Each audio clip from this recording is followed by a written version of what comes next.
नमस्कार भौणी आपण मानक स्वागत करुछु आजिर नारी महल परिसर को।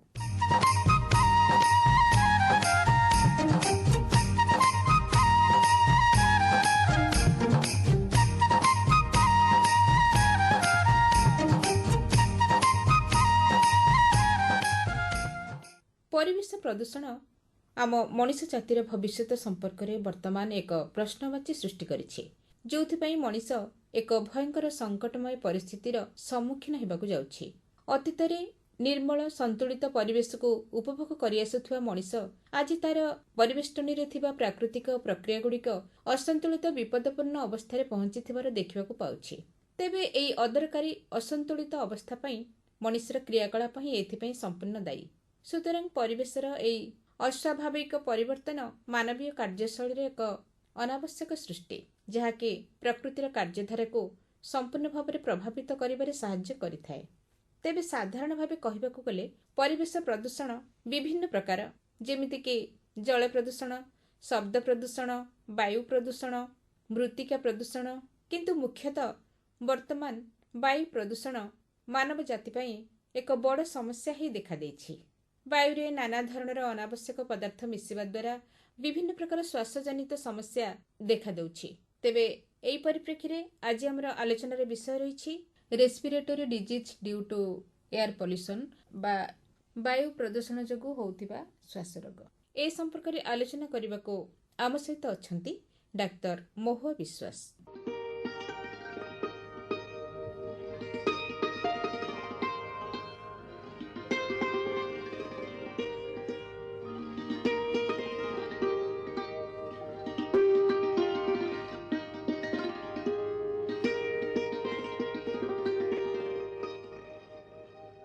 आज कार्यक्रम को आपन को स्वागत करुछु। नमस्कार। नमस्कार। तेबे आज आमर कार्यक्रम रे आलोचनार विषय रहिछि respiratory disease due to air pollution, अर्थात वायु प्रदूषण जोगु होउथिबा श्वास रोग। तेबे विभिन्न प्रकार प्रदूषण तो रहिछि, जेमिति कि वायु, पानी, पवन, परिवेश एवं अन्यान्य। ए सब मनुष्यर स्वास्थ्य समस्यार कारण। विशेष करी वर्तमान वायु प्रदूषण एक बड़ स्वास्थ्य समस्या ही देखा देछि। तेणु मनुष्यर श्वास प्रश्वास जनित रोगर केमिति एमाने कारण पालटंती से संपर्क रे हमकु टिके कोंतो। वर्तमान आपण सुनिथिबे आगे दिल्ली रे तापरे अन्यान्य शहर रे वायु प्रदूषण विषय रे बहुत चर्चा चलछि। दिल्ली शहर रे बहुत नियम कानून भी लागू होईछि, जेमति कि ऑड इवन नंबर, माने गोटे दिन सब बेजोड़ संख्या गाड़ी चलिबो, गोटे दिन जोड़ संख्या गाड़ी चलिबो, एमती सब नियम सब लागू होईछि प्रदूषण सब कमेइबा पई। आ प्रदूषण मात्रा एते बेसी हे जाय, आ पर्टिकुलरली शीत दिन रे प्रदूषण मात्रा बहुत अधिक हुए। अलगा दिन रे मध्ये हुए, किंतु शीत दिन रे सबुठ बेसी हुए। ता कारण होउछि जे एक तो जानवाहन चालुछि, ता धरे पेट्रोल जो पडुछि, डीजल पडुछि, सेइथरे पॉल्यूटेंट बाहरुछि। दुई रे होउछि एबे धान कटा सीजन चलछि, तेणु से जो धान नहीं साला परे ता जो बड़का अंशटा थिबो सेगुड़ा जेतेबेले जालिबे सेथरे एबे देखिबे आपण चाडे कुहुडी होउछि। ए कुहुडी संगे एटा मिसिकी आहुरी बेसी प्रदूषणर कारण हेइ जाउछि। आ गोटे होउछि आपण देखिबे बाण फुटेइबा, दिवाली रे बाण फुटेइबा, काठ जालिबा। वर्तमान आपण देखिबे जे न्यू ईयर सेलिब्रेशन रे मध्ये समस्त बहुत बाण फाण फुटेले, सेटा गोटे प्रदूषणर कारण। आ गोटे होउछि एबे शीत दिन, तेणु एबे बहुत शीत पड़िछि। जे कटक भुवनेश्वर जेंती शीत एबे पड़िछि, ओडिशा काहेकि पूरा देश रे राज्य रे जेतिकी शीत पड़िछि बहुत वर्ष होला एमती शीत केबे पड़ी नथिला, मन जानिथिबे। तेणु करी सेही शीतरु रक्षा पाइबा पई लोक माने काठ, कोयला एगुडा सब जाळुचंती, जोटा भी गोटे प्रदूषणर कारण। आ गोटे जिनस मु आपण मानकु एठी कहि देबा पई चाहे, एही रेडियो माध्यम रे सुजोग अछि, तेणु मु कहि दिए जे जो माने घरे शीतरु रक्षा पाइबा पई काठ निया जाळुचंती, दया करी एटा जाळिकिना सोई पड़िबे नाही रातिरे। ता कारण होउची जेतेबेले एगुडा घर भितरे जळे सेतेबेले आमर ऑक्सीजन लेवल कमी जाए, अम्लजान जोटा को आमे कहू, ऑक्सीजन लेवल कमी जाए कि ना, जेतिकी ऑक्सीजन घर भितर थाए सेया को नहीं कि ई काठ कोयला एगुडा सब जळे। आ ऑक्सीजन लेवल कमी जाए ता धरु जो प्रदूषण बाहरे सेटा होची कार्बन मोनोऑक्साइड, जोटा कि शरीर पाई बहुत मात्रा रे खराब। तेणु ऑक्सीजन जगह रे ए कार्बन डाइऑक्साइड संगे मिसिकी कार्बन मोनोऑक्साइड जो तैयारी हुए ए कार्बन मोनोऑक्साइड गैस जेतेबेले लोक माने शोइथिबा अवस्था रे निश्वास नियंती सेतेबेले तो अम्लजान जाएनी ए कार्बन मोनोऑक्साइड जाए घर भितरे अम्लजान जगह रे कार्बन मोनोऑक्साइड भर्ती हो जाए। तेणु करी आपण जानी पारि नथबे केतेबेले निद भितरे चली जाइथिबे। तेणु एटा मु आपण समस्त कहि देबाकू चाहे जेते भी शीत हो सतर्क रहिबे। जलांतु घर भितर जदि जळेबा पई चाहुचंती मु तो मना करिबि जलांतु नाही प्रदूषणर कारण आपण घोड़े हेकी बसंतु तेबे आपण शीतरु रक्षा पाई परिबे। किंतु जदि बा आपण जळौचंती ताले सोइबा पूर्वरु निश्चित भाबरे मन पकेई ताकू लिभेई देबे। तेबे एई प्रदूषण जोगु हेइथाय निश्वास प्रश्वास जनित ए जो स्वास्थ्य समस्या आपण जहा कहिले प्रदूषण जोगु होथबा निश्वास रे श्वास समस्या ही खाली हुएनी हार्ट रो समस्या हुए निश्वास रे समस्या है छोट पिला गर्भवती महिला वयस्क लोक समस्त समस्या हुए यही प्रदूषण जोगु। तेणु करी आपण जदि एई प्रदूषण मात्रा रे लोकंकर एलर्जी होउची डस्ट एलर्जी जोटा हमें कहूचु तापरे तांकर काश होउची दीर्घ दिन धरी काश होउची काश भल होउनी तापरे छिंक होउची तापरे तांकर asthma chronic obstructive lung disease जोटा कि आपणकर फुसफुस रे ए सब प्रदूषण जमा है कि ना lung disease obstructive lung disease करूची ट्यूबरक्लोसिस विभिन्न प्रकार रोग होची एई प्रदूषण जोगु। तेणु आउ ए खाली एतिकी नुह इस्केमिक हार्ट डिजीज ए प्रदूषण जोगु हार्ट अटैक रो मात्रा मध्य बढ़ी जाय। तेबे वायु प्रदूषण काहे की घटे ए जो मु आपन को प्रथमे कहिली ए जो गाड़ी चालुची तेणु गाड़ी रू जो धुआं बाहरुची रोसई करिबा पई काठ जाळुचंती ताधरो जो धुआं बाहरुची ता बाद रे आपणकर घरे कल कारखाना रू धुआं बाहरुची तापरे आपणको घरे जो इलेक्ट्रॉनिक जिंस जेमति कि फ्रिज एसी एथुरु मध्य प्रदूषण बाहरुची। तेणु करी एया कारण होची जे प्रदूषण मात्रा एते बेसी बढ़ी जाइची आ लोक माने विभिन्न स्वास्थ्य समस्यार सम्मुखीन होचंती। एई वायु प्रदूषण जोगु को को रोग सब हमको हुए वायु प्रदूषण रो मु गोटे कहि दिए तार जो प्रदूषण जोटा करूची तार जो आकार सेटा माने गोटे छुंची मुन ठारू 50 गुना कम बा गोटे चुट्टीर मुन ठारू 30 गुना कम पार्टिकल जोटा को आमे कहूचु जो पार्टिकुलेट मटेरियल जोटा हमर आखिरे देखा जायनी एई सब छोट छोट पार्ट प्रदूषण रो जाई कि धूली रो कणा बा हमर धुआर कणा एई सब जाई कि हमर फुसफुस भितर जमा हो जाउची जोथि पई हमर निश्वास प्रश्वास रे हमर कष्ट होची लोक धइसई होचंती दीर्घ दिन धरी काश होची काश भल होनी एजमा होची आउ सबुटु खराब होची कोन ना एटा दीर्घ दिन एमती पोल्यूशन रो वातावरण रे रही कि लोकन को कैंसर मध्य होची विभिन्न कैंसर लंग कैंसर आड़ को मध्य लोक माने जाउचंती। तेणु करी एई प्रदूषण खाली एटा नुह जे आपणकर श्वासजनित रोग ही करूची एटा आपणकर हार्ट प्रॉब्लम मध्य करि पारे आउ आगु को जाई कि कैंसर मध्य हे पारे। तेबे एई प्रदूषण जनित जो विभिन्न स्वास्थ्य जनित रोग हुए तार सब लक्षण कौन श्वासजनित रोगर लक्षण प्रथमे तो काश तापरे निश्वास नेबारे कष्ट धइसई हेबा छिंक हेबा आउ शेष रे बसी रहिले भी धइसई हेबे मनीष जोथि पई का कि नेबुलाइजर इनहेलर एगुडा सब नेबा पई पड़बो ऑक्सीजन भी बेले बेले देबा पई हे पारे। तार निराकरण केमिति हबो आपण मेन प्रदूषणर कारण होची कोन कहले आमे निजे आमे सब गछपत्र काटी दउचु डिफॉरेस्टेशन करी दउचु जंगल काटी देई कि घर द्वार तयारी करी दउचु आउ सबु चारियाडे कंक्रीट रो बिल्डिंग तयारी करूचु। तेणु गछ लगेले सेटा गोटे प्रदूषण को कंट्रोल करे। आम छुआ दिने तो आम एते प्रदूषण देखी नथिलु काहेकि ना आम छुआ दिने समस्त साइकिल चलाउथले एबे आपण देखंतु केते मात्रा रे गाड़ी बढ़ी जाइछि। एबे सरकार बेसी स्ट्रेस दउचंती बा कहउचंती कि आपण इलेक्ट्रिक गाड़ी किणंतु ता कारण इलेक्ट्रिक गाड़ी रे आपणकर प्रदूषण कम होछि। तापरे आ गोटे आपण कहि पारंती कि तो गछ लगेले इलेक्ट्रिक गाड़ी यूज कले आ प्रदूषण जगह को न जीवाटा ही भलो। जेतेबेले देखिबे जे जोठी बेसी प्रदूषण अछि सेतेबेले घर बाहर को न जीवाटा ही भलो।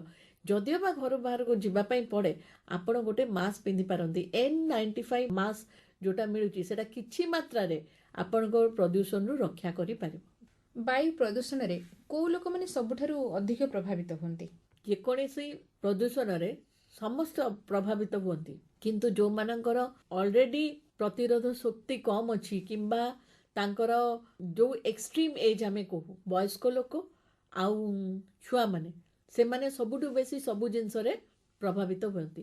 ତେଣୁ ବାୟୁ ପ୍ରଦୂଷଣରେ ମଧ୍ୟ ସେମାନେ ହିଁ ସବୁଠୁ ବେଶୀ ପ୍ରଭାବିତ ହୁଅନ୍ତି। ବୟସ୍କ ଲୋକମାନଙ୍କର ଲଙ୍ଗସରେ ବା ଫୁସଫୁସରେ ପ୍ରଦୂଷଣ ଯାଇକି ବହୁତ ଦିନରୁ ପ୍ରଦୂଷଣ ଜମି ଜମି ଫୁସଫୁସର କ୍ୱାଲିଟି ଖରାପ ହେଇଗଲାଣି। ଆଉ ଛୁଆମାନଙ୍କର ଯେହେତୁ ସେମାନେ ନବଜାତ ତେଣୁ ତାଙ୍କର ଟିକେ ଛୁଆ ହେଉଛନ୍ତି ତାଙ୍କର ଲଙ୍ଗର ପ୍ରତିରୋଧ ଶକ୍ତି ଏତେ ଭଲ ଡେଭଲପ୍ ହେଇନି। ତେଣୁକରି ସେମାନେ ଯଦି ପ୍ରଦୂଷଣ ଯୁକ୍ତ ଜାଗାକୁ ଗଲେ ବା ପଲ୍ୟୁଟେଡ୍ ଏୟାରକୁ ଇନହେଲ୍ କଲେ ତାହେଲେ ଡେଫିନେଟଲି ତାଙ୍କର ବେଶୀ ଏଫେକ୍ଟେଡ୍ ହେବେ ସେମାନେ। ବର୍ତ୍ତମାନ ସମୟରେ ବାୟୁ ପ୍ରଦୂଷଣ କାହିଁକି ଏକ ଚିନ୍ତାର ବିଷୟ ହେଇଛି? କାହିଁକି ନା ଦେଖାଯାଇଛି ଏଇ ବାୟୁ ପ୍ରଦୂଷଣ ଯୋଗୁଁ ଯେଉଁ ଇଣ୍ଡଷ୍ଟ୍ରିରୁ ଧୂଆଁ ବାହାରୁଛି, ଯେଉଁ ଗାଡ଼ିରୁ ଧୂଆଁ ବାହାରୁଛି, ଆଉ ଯେଉଁ ଲୋକମାନେ କାଠ ଫାଟ ଜାଳୁଛନ୍ତି ସେଇଥିରୁ ଯେଉଁ ଧୂଆଁ ବାହାରୁଛି, ଲୋକଙ୍କୁ ପୁରା ଏତେ ମାତ୍ରାରେ ଲୋକଙ୍କର ଦେହ ଖରାପ ହେଇଯାଉଛି, ଲୋକ ମରିଯାଉଛନ୍ତି, ହାର୍ଟ ଆଟାକ୍ ରେଟ୍ ବହୁତ ବଢ଼ିଯାଉଛି, ଆଜମା ବଢ଼ିଯାଉଛି, ଆଉ ଲୋକଙ୍କ ଶ୍ୱାସ ଜନିତ ସମସ୍ୟା ବହୁତ ଦେଖାଯାଉଛି। ତେଣୁକରି ବର୍ତ୍ତମାନ ସରକାର ଦେଖିଲେଣି ଯେକୌଣସି ପରିସ୍ଥିତିରେ ବାୟୁ ପ୍ରଦୂଷଣକୁ ରୋକିବା ପାଇଁ ପଡ଼ିବ। ଆଗରୁ ତ କେବଳ ଦିଲ୍ଲୀ ସହରରେ ଆମେ ଶୁଣୁଥିଲୁ ବହୁତ ପ୍ରଦୂଷଣ ଅଛି, କିନ୍ତୁ ବର୍ତ୍ତମାନ ବାୟୁ ପ୍ରଦୂଷଣ ଯେଉଁ ଲେଭେଲ ରହିବା କଥା ସେଟା କଟକ ଭୁବନେଶ୍ୱରରେ ମଧ୍ୟ ବେଶୀ ହାଇ ଲେଭେଲକୁ ପଳେଇଲାଣି। ତେଣୁକରି ଏବେ ଆପଣ ଜାଣୁଥିବେ ଯେ ରୁଲ୍ ଆସିଲାଣି ସବୁ ଗାଡ଼ି ପଲ୍ୟୁସନ୍ ଚେକ୍ କରିବେ। ଆପଣମାନେ ସମସ୍ତେ ଶୁଣିଥିବେ କରୁ ବି ଥିବେ ପଲ୍ୟୁସନ୍ ଚେକ୍। ଏଇଟା ଗୋଟେ ନିୟମ ସରକାର କାଢ଼ିଛନ୍ତି। ଯେଉଁ ପୁରୁଣା ଗାଡ଼ି ଗୁଡ଼ା ଯେଉଁଟା ଅଛି ତା ଦେହରୁ ବେଶୀ ଧୂଆଁ ବାହାରେ ଆଉ ସେଇଟା ବେଶୀ ପ୍ରଦୂଷଣ କରେ। ତେଣୁ ନ କରିବା ପାଇଁକା ଏବେ ପଲ୍ୟୁସନ୍ ଚେକ୍ ମଧ୍ୟ ଚାଲିଛି ଯେ ପୁରୁଣା ଗାଡ଼ି କେହି ଚଳେଇ ପାରିବେନି। ତ ଏଇସବୁ ନିୟମ କାନୁନ ସବୁ ହେଉଛି ଏଇ ପ୍ରଦୂଷଣକୁ ରୋକିବା ପାଇଁ। ବାୟୁ ପ୍ରଦୂଷଣକୁ କେମିତି ରୋକି ହେବ? ବାୟୁ ପ୍ରଦୂଷଣକୁ ରୋକିବା ପାଇଁକା ସରକାରୀ ନିୟମ ଅଛି। ଗୋଟେ ହେଉଛି ଆପଣ ଏଇ ପଲ୍ୟୁସନ୍ ଚେକ୍ ଯେଉଁ ସବୁ ଭେହିକଲ୍ ମାନଙ୍କୁ ଚାଲିଛି, ଯେଉଁ ସବୁ ଯାକ ଗାଡ଼ି ଯାନବାହନ ଯାହା ଆମର ଚାଲିଛି ସେଗୁଡ଼ା ସବୁ ପ୍ରଦୂଷଣ ଚେକ୍ କରିବେ। କରେଇବା ପାଇଁ ସରକାର ନିୟମ କରୁଛନ୍ତି, ଯେଉଁମାନେ କରିବେନି ତାଙ୍କ ପାଇଁ ଫାଇନ୍ ହେବ। ଆଉ ଗୋଟେ ହେଉଛି ଯେଉଁ ଗଛପତ୍ର କାଟି ଦେଇଛନ୍ତି ତେଣୁକରି ଏବେ ନୂଆ କରି ସବୁ ଗଛ ଲଗାଉଛନ୍ତି, ପାର୍କ ଗୁଡ଼ାରେ ସବୁ ଗଛ ଲଗାଉଛନ୍ତି, ତାପରେ ପାର୍କ ଗୁଡ଼ା ଡେଭଲପ୍ କରୁଛନ୍ତି। ବର୍ତ୍ତମାନ ସବୁ ପାର୍କ ଗୁଡ଼ା ଡେଭଲପ୍ କରୁଛନ୍ତି, ପ୍ରତି ଜାଗାରେ ପ୍ରତି ସ୍ଥାନରେ ଗୋଟେ ଗୋଟେ ପାର୍କ ହେଉଛି ଡେଭଲପ୍ କରୁଛନ୍ତି। ତାକୁ ପୁରୁଣା ଜାଗାରେ ଯେଉଁ ପାର୍କ ଗୁଡ଼ା ଥିଲା ସେଗୁଡ଼ା ମଧ୍ୟ ଡେଭଲପ୍ ହେଉଛି। ତା ଛଡ଼ା ଗଛପତ୍ର ଲଗାଉଛନ୍ତି, ବହୁତ ଗଛ ଲଗାଉଛନ୍ତି। ଜଙ୍ଗଲ ତ କାଟି ଦେଇ ସାରିଲେଣି, ତେଣୁ ସାଙ୍ଗେ ସାଙ୍ଗେ ତ ଜଙ୍ଗଲ ତିଆରି ହେଇପାରିବନି। ବହୁତ ମାତ୍ରାରେ ଗଛ ଲଗାଉଛନ୍ତି ଯେଉଁଟାକି ଗ୍ରୀନ୍ ଜୋନ୍ କହୁଛନ୍ତି। ଆଉ ଗ୍ରୀନ୍ ଏନଭାୟରମେଣ୍ଟ ତିଆରି କରିବା ପାଇଁ ଚେଷ୍ଟା କରୁଛନ୍ତି। ଯେଉଁଠି ଗଛ ଅଛି ବେଶୀ କାଗଜ ନ କରିକି ଇଲେକ୍ଟ୍ରୋନିକ୍ ମିଡ଼ିଆ ୟୁଜ୍ କରିବା ପାଇଁ ଲୋକମାନଙ୍କୁ ଏନକରେଜ୍ କରୁଛନ୍ତି କି କାଗଜ ତିଆରି ହୁଏ ଗଛରୁ, ତେଣୁକରି ଆମେ ଗଛ କାଟିକି କାଗଜ ତିଆରି ହେବ। ବାକି ଏ ଯେଉଁ ଫର୍ଣ୍ଣିଚର କାଠ ଜିନିଷ ନ ବ୍ୟବହାର କରି ପ୍ଲାଷ୍ଟିକ୍, PVC ଆଉ ବିଭିନ୍ନ ରକମର ଫାଇବର ଏଗୁଡ଼ା ସବୁ ବ୍ୟବହାର କରିବା ପାଇଁ ଲୋକଙ୍କୁ ବେଶୀ ଉତ୍ସାହ କରୁଛନ୍ତି। ଆଉ ବିଭିନ୍ନ ପ୍ରକାର କାଠର ଅଲ୍ଟରନେଟିଭ୍ ସବୁ ମାର୍କେଟରେ ବିଭିନ୍ନ ପ୍ରକାର ଆସିଲାଣି। ତ ସେଗୁଡ଼ା ୟୁଜ୍ କଲେ ଭଲ କି ଆମେ ଗଛ ନ କାଟୁ। ଆଉ କାଠର ଯଦି ଆମେ ବ୍ୟବହାର କମେଇ ଦେବା ତାହେଲେ ଗଛ କଟା ବି କମିଯିବ। ପ୍ରଦୂଷଣ ରୋକିବା ଏସବୁ ରୋଗର ଉପଶମ ପାଇଁ ମୁଖ୍ୟ ନିରାକରଣ ଯାହା ଆପଣ କହିଗଲେ, କିନ୍ତୁ ୟା ସହିତ ଆମେ ବ୍ୟକ୍ତିଗତ ଭାବରେ କ'ଣ କରିବା ଦରକାର? ଆଉ ଗୋଟେ ହେଉଛି ଏଗୁଡ଼ା ହେଉଛି ଆମର ଦାୟିତ୍ୱ ସୋସାଇଟି ପାଇଁ ବା ପ୍ରଦୂଷଣ କମେଇବା ପାଇଁ। ପଲିଥିନ୍ ବ୍ୟବହାର କରୁଛନ୍ତି, ସେଇ ପଲିଥିନ୍ ଗୁଡ଼ା ଯେତେବେଳେ ଜଳେଇ ଦିଆ ହେଉଛି ତା ଦେହରୁ ମଧ୍ୟ ଧୂଆଁ ବାହାରିକି ସେଟା ପ୍ରଦୂଷଣ କରୁଛି। ଆଉ ଗୋଟେ ଇମ୍ପୋର୍ଟାଣ୍ଟ କଥା ହେଉଛି ଗାଡ଼ିର ବ୍ୟବହାର। ସମସ୍ତଙ୍କ ପାଖରେ ଆଜି ତ ଗାଡ଼ି ଅଛି, କିନ୍ତୁ ମନେ କରନ୍ତୁ ଆପଣ 2 ଜଣ ଗୋଟେ ଜାଗାକୁ ଗୋଟେ ସମୟରେ ଯାଉଛନ୍ତି, ତେବେ 2ଟା ଗାଡ଼ି ନ ବ୍ୟବହାର କରି ଗୋଟେ ଗାଡ଼ି ବ୍ୟବହାର କଲେ ହୁଅନ୍ତା। ଯେଉଁ ଆପଣଙ୍କ ଗାଡ଼ିରୁ ଯେଉଁ ପ୍ରଦୂଷଣଟା ବାହାରୁଛି ସେଟା ହେଲେ ଟିକେ କମିଯାଆନ୍ତା, ଧୂଆଁଟା ଯେଉଁ ବାହାରୁଛି ସେଟା ହେଲେ ଟିକେ କମିଯାଆନ୍ତା। ଏଟାକୁ ଆମେ କହୁଛୁ କାର୍ ପୁଲିଂ। କାର୍ ପୁଲିଂ ମାନେ ଧରନ୍ତୁ 3-4 ଜଣ ଲୋକ ଏକା ଜାଗାରେ ଏକା ସମୟରେ ଯାଉଛନ୍ତି, ଏକା ଜାଗାରୁ ଏକା ସମୟରେ ଫେରିବେ ମଧ୍ୟ। ତ ସେମାନେ ଯଦି 3-4ଟା କାର୍ ନ ନେଇକିନା ଗୋଟେ କାର୍ରେ 3-4 ଜଣ ବସିକି ଯାଆନ୍ତି, ତେବେ ସେଇଟା ଗୋଟେ ଆପଣଙ୍କର 3-4ଟା ଗାଡ଼ିରୁ ବାହାରୁଥିବା ଧୂଆଁ ସେଟା ବନ୍ଦ ହେଇପାରିବ। ସେଇ ହିସାବରେ ଆମେ ଗୋଟେ ଗାଡ଼ି ଯଦି ୟୁଜ୍ କରିବା ଆମ ପାଇଁ ଇକୋନୋମିକ୍ ବି ହେବ ଆଉ ପ୍ରଦୂଷଣ ବି କମିବ। ପାଖାପାଖି ଯେଉଁ ଜାଗାକୁ ଯାଉଛନ୍ତି ଗାଡ଼ି ନ ନେଇକି ଆପଣ ପାଖାପାଖି ଜାଗାକୁ ଚାଲିକି ଯାଆନ୍ତୁ, ନହେଲେ ଆପଣ ଯଦି ସାଇକେଲରେ ଯିବେ ସେ ତ ଆହୁରି ଭଲ। ଆପଣଙ୍କ ଦେହ ବି ଭଲ ରହିବ आउ पैसा भी बंचिबो इकोनॉमिक भी हबो तेल भी पोड़िबो नाही डेफिनेटली आमर स्वास्थ्य ପାଇଁ गोटे बहुत बड़ उपकार हबो कि आपण प्रदूषण को कमै पारिबे आउ निजको रक्षा करबा ପାଇଁ प्रदूषण युक्त जगह को जीवा ପାଇଁ अवॉइड करिवे जदि देखिबे जे बहुत धुआं जो जगार उठुची से जगार न जीवाटा भल आ बाय चांस जदि जीवा ପାଇଁ पड़े तेबे जदि आपण गोटे मास्क यूज करके जाती तेबे मु भाबुची आपण किछि मात्रा रे सेथरु रक्षा पाई परिबे देखंतु आजिकाली अनेक व्यक्ति प्रदूषण मुक्ति पाइबा ପାଇଁ ମାସ୍କର ବ୍ୟବହାର କରୁଛନ୍ତି ଆପଣ କଣ କହିବେ ଏ ସମ୍ପର୍କରେ जो माने मास्क व्यवहार करचंदी सेटा तो बहुत भल कथा किंतु मु गोटे जिनस कहबा ପାଇଁ चाहे बहुत लोक मास्क ठीक भाबरे लगौ नाहंती मास्क लगौचंती नाक तळे नहले बेले बेले बेको पाखरे रहुची मास्क बेको पाखरे मास्क रहिकी तो किछि लाभ नाही जदि आपण भल भाबरे N95 मास्क नाक आ मुह को घोड़े रखी पारिबे तेबे आपण प्रदूषण रो बहुत मात्रा रो रक्षा पाई पारिबे मु तो आपण प्रथम ही कहिथिली जे प्रदूषण रो जो पार्टिकल सेटा एते छोटो जे सेटा आखिरे देखा जाई पारिबो नाही आपण कहिथिले जे एई प्रदूषण द्वारा शिशु और महिला माने बेसी प्रभावित हेइथांती तेबे शिशु एवं गर्भवती महिला माने केमिति प्रभावित हेइथांती शिशु मानकर बहुत कम एज जो आपण देखुथिबे बहुत शिशुଙ୍କର डस्ट एलर्जी थंडा छाड़ुनी माँ आसी कहूथिबे कि छुआर थंडा छाड़ुनी दीर्घ दिन धरी थंडा काश लगी रोची आ एबे मध्य आपण माने भी मार्क करथिबे कि आपणकर पाखकर जो माने अछथि से माने कहूथिबे कि काश होउची बहुत दिनरु काश होउची काश भल होउनी एगुडा सब प्रदूषण जोगु होउची आ गर्भवती महिला मानकर जो नवजात शिशुर विभिन्न प्रकार समस्या देखा जाई पारे से माने स्टिल बर्थ हेई पारे लो बर्थ वेट बेबी हेई पारे किंबा कंजेनिटल बर्थ डिफेक्ट मध्य देखा जाई पारे ए प्रदूषण जोगु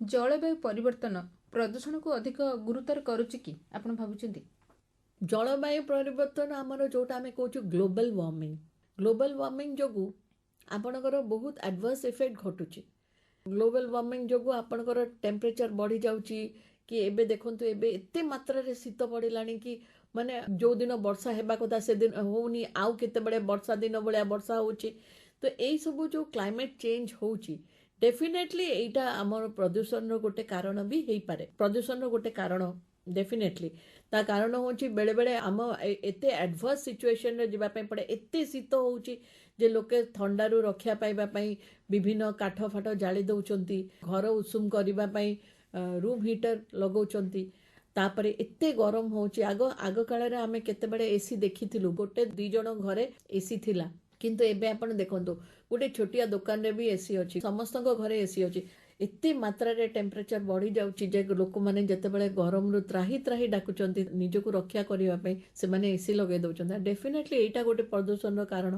फ्रिज चालुची एटा गोटे प्रदूषण रो कारण एसी चलाउचंती आपण एसी रो वेंट गुडा सब बाहर रहिची तेणु करी एसी रू जो गरम हवाटा बाहरुची सेटा सब बाहर को जाउची फल टेम्परेचर आहुरी बढ़ी जाउची लोक गाड़ी रे जाउचंती गाड़ी रे एसी अछि ऑफिस रे बसचंती ऑफिस रे एसी अछि घरे एसी अछि तेणु एसी रो वेंट गुडा सब बाहर अछि भीतर गरम पवनटा जते बेले एसी बाहर करी दउची बाहर को तेणु बाहर टेम्परेचर भीषण मात्रा रे बढ़ी जाउची आ प्रदूषण रो कारण हे जाउची तेबे प्राय प्रति रोगर निराकरण पई सरकार तरफ विभिन्न टीकाकरण करा जाय थाए एई प्रदूषण को रोकिया पई सेमति किछि टीकार व्यवस्था अछि कि प्रदूषण को रोकिबा पई तो टीकार किछि व्यवस्था नाही किंतु जो आमर वायरल डिजीज जोटा होची जोटा कॉमन फ्लू बा जो ठंडा काश जोटा हमें कहूछु जोटा कि प्रति शीत दिन रे बा क्लाइमेट चेंज रे हुए सेटा होची आपण जदी फ्लू वैक्सीन जोटा मिलुची सेटा नै गले कि वयस्क लोक माने निमोनिया वैक्सीन नै गले तो तांकर ए जो फुसफुस जनित समस्याटा टिके मात्रा रे हेले भी कमी जाए तेणुकर ये तो ठंडा काश लगी रहीबाटा एटा मध्य टिके कमी जाए फ्लू वैक्सीन नेले शीत दिन रे क्लाइमेट चेंज रे देखा जाए जो ठंडा काश सेटा किछि मात्रा रे कमी जाए तेणु फ्लू वैक्सीन आपण माने नै पारिबे आ वयस्क लोक माने निमोनिया वैक्सीन मध्य नै पारिबे छोट पिला माने कोन ए फ्लू वैक्सीन नै पारिबे छोट पिला माने फ्लू वैक्सीन नै पारिबे छोट पिला मानक पई निमोनिया वैक्सीन मध्य अछि जोटा कि निमोनिया वैक्सीन टा गवर्नमेंट हॉस्पिटल रे सब मागणा रे मिलुची आ फ्लू वैक्सीन दुकान रे मिलुची आपण माने समस्त चाहिले ताको किनि के भी नै पारिबे ତେବେ କୋଉ ବୟସର ପିଲାମାନେ ଏଇ ଫ୍ଲୁ ଭ୍ୟାକ୍ସିନଟା ନେଇପାରିବେ? ଛୋଟ ପିଲାମାନେ ତ ନେଇପାରିବେ, ଆଉ ବୟସ୍କ ଲୋକମାନେ ମଧ୍ୟ ଫ୍ଲୁ ଭ୍ୟାକ୍ସିନ୍ ନେଇପାରିବେ। ସେଇଟା ଏଇ ଫ୍ଲୁ ଭ୍ୟାକ୍ସିନ୍ଟା କିନ୍ତୁ ପ୍ରତି ବର୍ଷ ଗୋଟେ ନେବା ପାଇଁ ପଡ଼େ। 6 ମାସରୁ ବୃଦ୍ଧ ପିଲା ନେଇପାରିବେ ଫ୍ଲୁ ଭ୍ୟାକ୍ସିନ୍।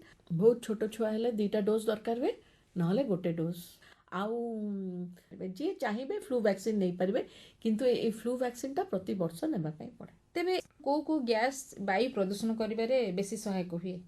ଆମର sulphur dioxide, carbon monoxide, ozone, ଏଗୁଡ଼ା ସବୁ ଆମର ବହୁତ ମାତ୍ରାରେ ବାୟୁ ପ୍ରଦୂଷଣ କରନ୍ତି। କହିଥିଲି କାର୍ବନ ଡାଇଅକ୍ସାଇଡ୍ ଘର ଭିତରେ ଯେତେବେଳେ ଚୁଲି ଜଳୁଥାଏ ସେତେବେଳେ ସେଇ ନିଆଁରୁ ଘର ଭିତରେ ଥିବା ଅକ୍ସିଜେନ୍ ୟୁଜ୍ କରିକି ତା ଦେହରୁ କାର୍ବନ ମୋନୋଅକ୍ସାଇଡ୍ ବାହାରେ। ଆଉ ଏଗୁଡ଼ା ଏତେ ମାତ୍ରାରେ କ୍ଷତିକାରକ ଯେ ଲୋକ ନିଦ ଭିତରେ ଚାଲିଯାଆନ୍ତି, ଜାଣିପାରନ୍ତିନି।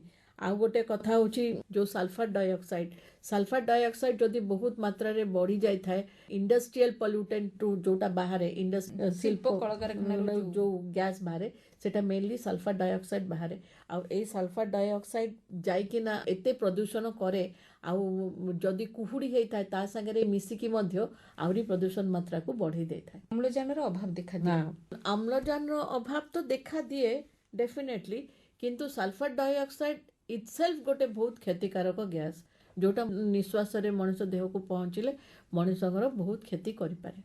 Nitrogen dioxide, carbon monoxide, ozone, ଆଉ ଗୋଟେ ହେଉଛି ଆପଣଙ୍କର ସଲଫର ଡାଇଅକ୍ସାଇଡ୍। ମେନଲି ଏଇ ଗ୍ୟାସ୍ ଗୁଡ଼ା ମଣିଷ ଶରୀର ପାଇଁ ବହୁତ କ୍ଷତିକାରକ, ଯେଉଁଟାକି ପଲ୍ୟୁଟେଣ୍ଟ ହିସାବରେ ବାହାରେ ଯେତେବେଳେ କୌଣସି ଜିନିଷ ଜଳିଯାଏ କିମ୍ବା ଯେଉଁ ଶିଳ୍ପ କ୍ଷେତ୍ର, ଯେଉଁ ଇଣ୍ଡଷ୍ଟ୍ରିରୁ ଏଗୁଡ଼ା ଏଇ ଗ୍ୟାସ୍ ଗୁଡ଼ା ବାହାରିଥାଏ।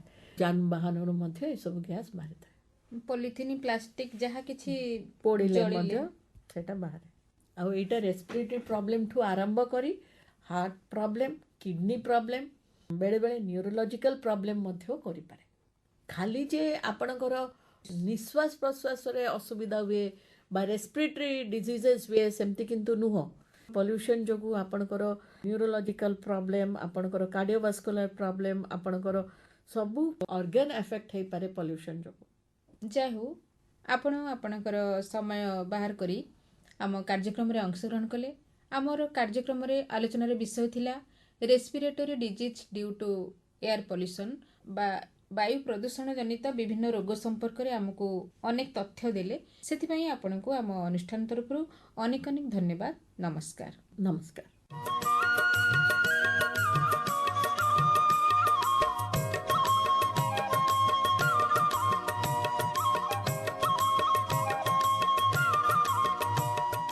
ଶୁଣିଲେ ଆଲୋଚନା respiratory disease due to air pollution ବା ବାୟୁ ପ୍ରଦୂଷଣ ଦ୍ୱାରା ହେଉଥିବା ବିଭିନ୍ନ ପ୍ରକାର ଶ୍ୱାସଜନିତ ରୋଗ। ଏ ସମ୍ପର୍କରେ ଆଲୋଚନା କଲେ ଡାକ୍ତର ମହୁଆ ବିଶ୍ୱାସ। ହଁ ଶ୍ରୋତାବନ୍ଧୁ, ଏଇ ବାୟୁ ପ୍ରଦୂଷଣ ପାଇଁ ମୁଖ୍ୟତଃ ଆମେମାନେ ଦାୟୀ। ଯେମିତିକି ଆମେ ଆମର ସୁବିଧା ପାଇଁ ବହୁଳ ଭାବରେ ଗାଡ଼ି ମଟରର ବ୍ୟବହାର କରୁଛେ। ଆମେ ଜାଳୁଥିବା କାଠ ଚୁଲିର ଧୂଆଁ ବାୟୁ ପ୍ରଦୂଷଣ କରିବାରେ ସହାୟକ ହୋଇଥାଏ। କଳକାରଖାନାର ଧୂଆଁ, ବିଭିନ୍ନ ପ୍ରକାର ଇଲେକ୍ଟ୍ରୋନିକ୍ସ ଆସବାବପତ୍ରର ବ୍ୟବହାର ଦ୍ୱାରା ସେଥିରୁ ଉତ୍ପନ୍ନ ହେଉଥିବା ପ୍ରଦୂଷକ ଗ୍ୟାସ୍, ଏହି ସବୁ କିଛି ବାୟୁ ପ୍ରଦୂଷଣ କରିବାରେ ସହାୟକ ହୋଇଥାଏ। ଯାହାଦ୍ୱାରା ଏହି ପ୍ରଦୂଷିତ ବାୟୁକୁ ଶ୍ୱାସକ୍ରିୟାରେ ଗ୍ରହଣ କଲେ ଆମର ବିଭିନ୍ନ ପ୍ରକାର ଫୁସ୍ଫୁସ୍ ଜନିତ ସମସ୍ୟା ଦେଖାଦିଏ।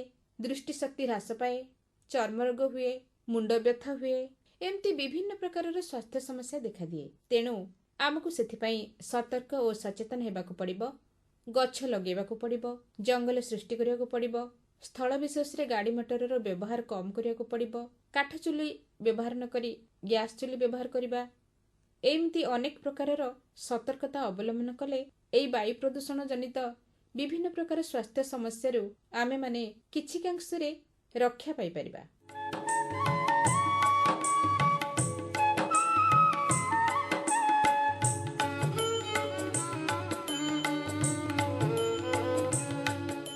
ସାଧାରଣତଃ ଋତୁ ପରିବର୍ତ୍ତନ ହେଲେ ଥଣ୍ଡା ଜ୍ୱର ହୁଏ। ହେଲେ ଏବେ ଥଣ୍ଡା ଜ୍ୱର ଅନେକ ଦିନ ଲାଗି ରହୁଛି।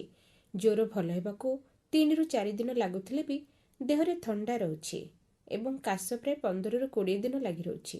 ତେଣୁ ଯାହାକୁ ଥଣ୍ଡା ଜ୍ୱର ହେଉଛି ତାହା ସହଜରେ ଛାଡ଼ୁନାହିଁ। ଏହି କ୍ଷେତ୍ରରେ ଆପଣ ଛାଇଁ ଅଯଥା ଆଣ୍ଟିବାୟୋଟିକ୍ ଖାଆନ୍ତୁ ନାହିଁ, ବରଂ ଡାକ୍ତରଙ୍କର ପରାମର୍ଶ ନେଇ ଔଷଧ ଖାଆନ୍ତୁ। ଜ୍ୱରର ସ୍ଥିତି ନ ଜାଣି ବିନା ରକ୍ତ ପରୀକ୍ଷାରେ ମଧ୍ୟ ଆରମ୍ଭରୁ ଆଣ୍ଟିବାୟୋଟିକ୍ ଖାଇବା ଶରୀର ପାଇଁ ହାନିକାରକ। ତେଣୁ ଏହି ଥଣ୍ଡା କାଶ ଜ୍ୱରରୁ ରକ୍ଷା ପାଇବା ପାଇଁ ଡାକ୍ତରଙ୍କର ପରାମର୍ଶ ନେଇ ଔଷଧ ସେବନ କରନ୍ତୁ।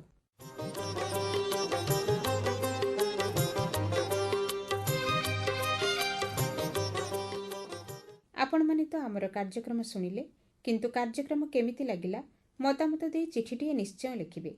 ଆମକୁ ଚିଠି ଲେଖିବାର ଠିକଣା ହେଲା ନାରୀମହଲ ବିଭାଗ, ମାର୍ଫତ କେନ୍ଦ୍ର ନିର୍ଦ୍ଦେଶକ, ଆକାଶବାଣୀ କଟକ, ପିନ୍‌କୋଡ୍ 753001।